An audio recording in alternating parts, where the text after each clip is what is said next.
島公園というところに来ております。すごいですね。ザ・ひまわりゴッホですね。あっこですか。いやっかしょ、重たいですね。どうですか。いいですね。じゃあですか。ものすごい暑いです。なんか取り放題らしくて持って帰ってもいいそうですし、ひまわりを持って帰って絵に描きたいな。あ、電車映らんかった電車が走っております。ひまわり、一面ひまわりでございます。描いてみたいと思います。それでは解説をしていこうと思います。今日も黒巻きおじさんで行ってみようかなと思いますけども、今日これはある種です。ある種の極厚というか極粗めみたいなやつですね。ひまわりをちょっと生けてみて、でいろんなパターンでやっぱりこう写真を撮ってみて、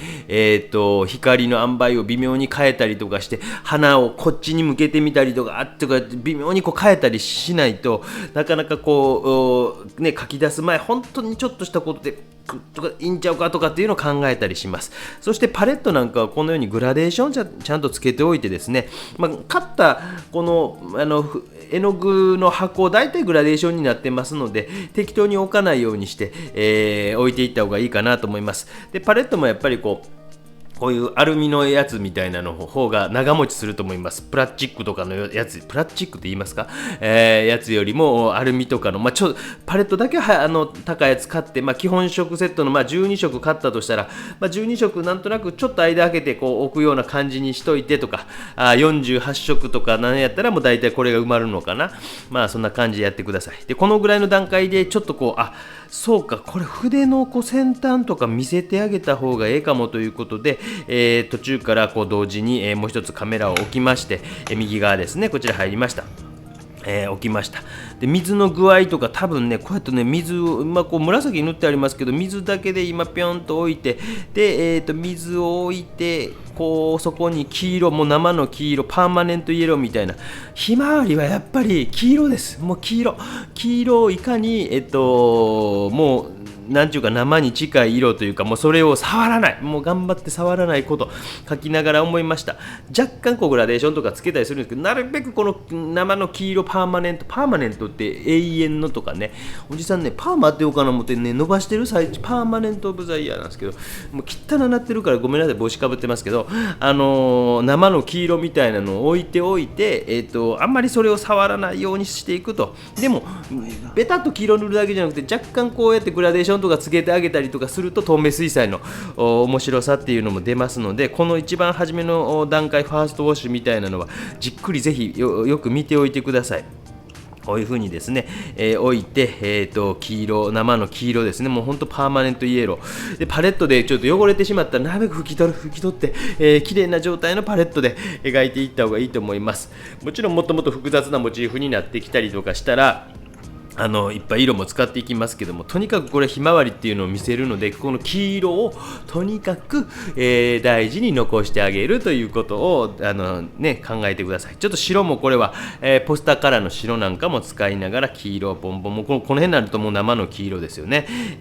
真ん中から、黄色になっていくんですけど、で若干グラデーションとかつける、難しいこと言うてるね、っていう感じで、まだこのひまわりの周りのところとかっていうのは書かずに、まず黄色をポンと生の、黄色に近いので、ほんの少し差し色みたいなこれ緑とかちょんと置いたり、これモチーフ見ながらね、ちゃんとモチーフ見ながらやってください。ちょんと刺してみたりとか、そういう色があったらこうとかね、紫があったらちゃんとかってねしてあげるようにしていってください。でこれねまた出ました。最近ダイソーの100円ショップの筆ばっか使っておるなって感じですけど、そうなんですよね。意外と僕ハマるとまたそれが何ヶ月か続く。案外使えました。すみません、他の、筆会社の方申し訳ございません。やっぱりいい筆ですけど、ダイソーさんのも案外使えたので、今回はこうまたダイソーさんのが中心で、これは、面相筆みたいな感じで売ってたやつやったと思います。どこかのライブ配信でそれをお見せしてます。忘れました。ぜひそういうのを100円ショップのちょっと使ってみたらどんな塩梅かなと、意外と使えたぞっていうことで今回もこれずっと使っていってます、ね、で今これあとガラスとかね、こういう瓶とかね、もうズドーンと書きすぎ、皆さんもうズドーンとでやっぱモチーフのひまわりが大事なのに、もうズドーンが目立ってしまったり、なんかバーッとか目立ってしまったり、背景いっぱい書きすぎとか多いんで、自分の目的はこんなひまわりやってひまわりでいいんですよね。でひまわりの周りはあんまやらんとこと、今これこう影のとこだけ描こうとかね、もうそれぐらいでいいのに、なんかもういっぱいやりすぎてはカオス状態っていう人結構おりますので、これは水だけ今置きましたよ、水だけ。それで、影が落ちているところをふわっとぼかしますので、こっちかな、ぼかしますので、今水だけこれ置いてる、ここのとこちょっともう繰り返し見てください。水だけで紫かなんかをパンと置いたらパッってなるね、何を言ってるか分かりますか？ペンって言ってバッとだって、ほんの少しこうなんかもうあかんと思ったらちょっと紙を動かしてみたらふーとか拭いてみたりとかして、ちょっと水とこうなんか遊ぶみたいな感じかな。絵の具、水と遊びながら楽しみながらやればいいと思います。とこね、ちょっとぐっと濃く置いたけど、あとまた薄く乾くと、ちょっと明るくなりますので、ちょっとこう頑張って一度勇気を出してやられることもあっていいんじゃないですか。で、台とかもぐるーっとくぐってしまうんじゃなくて、もう本当にキュッキュッっていいんです。何言ってるか分かります？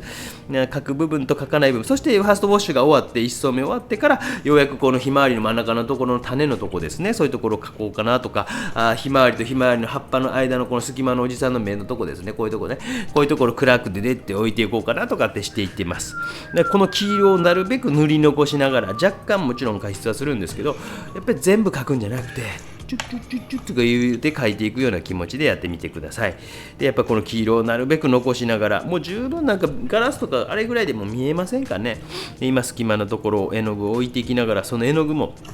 同じ単色をベタっと置くんじゃなくて、置いてそこにちょっとなんか明るくしようかなとか、水だけピュッと足してみようかなとか、違う色ピュッと足してみようかなとか、そんなことをしていってます。わかります？わかるかな？わからないかな？難しいかな？こういうの繰り返し、ちょっとほら水なんかこう真上から見た画面やったらわからないけど、斜めから見てるとこんなにこんもりと水がありしてんやなとかってわかると思いますし、そしてその水によってなんかこう乾いてきた時にちょっと偶然が起こったりするのも綺麗やったりする。そういうの分かるようになっていけばね、皆さんね、もしもっとこう書きながらも楽しんでいける。どうしてもなんか対象物を追いかけていくという作業になりすぎているところがあるので、特に透明水彩っていう画材に関してはやっぱり偶然とかっていうの面白いと思いますので、偶然たまたまっていうのを生かしながら書いてあげるようにしてください。ね、難しいこと言うてはるわーって感じかもしれませんけど、そんなに難しいこと言ってませんよ。だからなんか1枚2枚こうやってひまわりなんか今季節ですからね、これ本当にね、佐賀県ひょうたん島公園っていうところにチビを迎えに行った帰りに行ったら、めちゃくちゃなんか NHK のニュースかなんかでやったから、めちゃくちゃお客さんもいたんですけど、めちゃくちゃ暑かったです。体感気温で68度ぐらいありましたもう一番最後少し最後まで見てもらえるともう死にかかってますんで、もう汗だくでヒーヒー言いながら公園で遊ぶとかいい。すみません、脱線やめましょう。で台座なんかも別にこう主役、台座はもう本当脇役ですのでね、そういう気持ちでやればいいんです。もうこれは脇役やと決めたら徹底して脇役でやればいいと思うんで、そんなつもりでやってみてください。ドライヤーで完全に乾かしてセカンドウォッシュで、やっぱり透明水彩ですから、透明の上にまた透明で、紙の白さが一番の白さです。でまた重ねていくっていう。であまりこう無理して重ねすぎず3層ぐらいが一番いいですよという感じかな。それでもう黄色の部分っていうのはもう1層で決まってるところはもう1層ぐらいの気持ちでやった方がいいんですよね。皆さんこう重ねすぎとかね、それで汚くなったりしますし、で筆もなんかこう習字とかね、書道の授業とかありませんでした？ちょっとね、なんかかっこいい字とか頑張って書こうとしたじゃないですか。あんな気持ちもやっぱりこう必要で、毛先に集中してピャンピャンってザーザーなんかなぞるようにシャーって書くんじゃなくて、毛先でピャンピャンピャンとかって言って書いていったりすると、ってもっと面白くなってきますし、そして隙間であるとか一回塗って、その中に絵の具をまた刺していって、でなんかこう偶然とか生きてきてとかっていうことをしていくと楽しかったりすると思いますし、そういうのもすごくこう生きてくると思いますので、ぜひぜひ、こういったことを参考に、されていってみてください。本当にこう超初級編だと思います。形に関してもシルエットに関してもやっぱこうひまわりさんがあって、また隙間があってとか、瓶もガラスもベンと描くんじゃなくて、中側からケッとなったり外側からペッとなったりね、いうようなことの描き方していて、あんまり無理してないでしょ。背伸びしてないというか、無理して描くんやガラス描くんやとかしてないですよね。やっぱひまわりを見せるっていうことが大事で、台座も描くんやというよりももうこれぐらいでいいかなぐらいの感じで、でもひまわりの方をぐっと描いてあげるっていうような感じにしていってます。偶然的な絵の具等々も活かしつつ、あるいい段階でこの絵に関しては終わろうかなと。写実的ではないですけども、やっぱりそのひまわりの印象とかを自分なりに一番大事に出せる状況っていうのを考えて描いていきました。油絵で僕ひまわりって描いたことないから描いても面白いかもなと。やっぱ新しいチャレンジをしたくなりますね。ゴッホくんがやっぱり熱くなった気持ちもなんとなく分かるような気がしまして、なんか新しいまた自分を発見できそうな気がするなという感じでございました。40分ぐらい描いた作品です。40分ぐらいでライブ配信とかで描いてもよかったなとは思ったんですけど、せっかくやったら指先とかまでしっかり撮って、皆さんの参考になればなと思います。こんな感じで水とかつけていって、そこに絵の具ギュッと刺したりとかってしてんやなと。ライブ配信やったらね、なかなか定点カメラ1本だけでしか今どこできてませんので、そういうのも今後複雑に、そしてガラスの方も少し描いていきますけども、もうシルエットはそんなもんあれでいいかなとか、あんま細かくあれやりすぎんでいいかなぐらいの感じで、これ晩ご飯の時間が迫ってたので、あんまりダラダラやらずにこれぐらいスパンと見せて、皆さんに分かりやすい、ひまわりとなればなというふうに、思って制作をいたしましたという感じで、ガラスの方を描いて、最後椅子のところをちょっと描いて、もうこれぐらいでかなという感じで終わりました。いかがですか？いけそうな気しませんか？なんかわかります？言いたいこと。とにかく黄色そんな触ってないとこ触ってないでしょ。だからそういうところ皆さんちょっと頑張りすぎっていうところありますので、ぜひぜひ注意しながら今後頑張られてみてください。それではまた最後までよかったらご覧ください。では。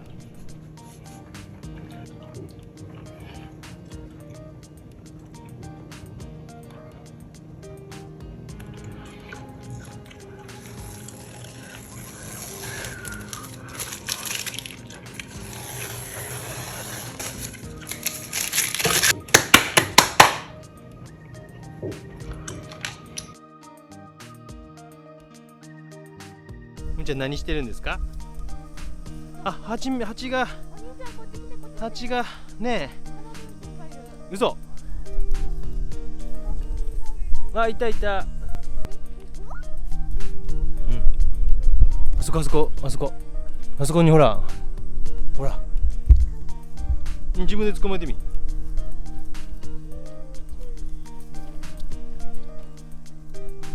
落ちた。落ちちゃったね。ねえ、泣かん。で、パパ探してあげるから。出ておいで。違うとこいるって多分。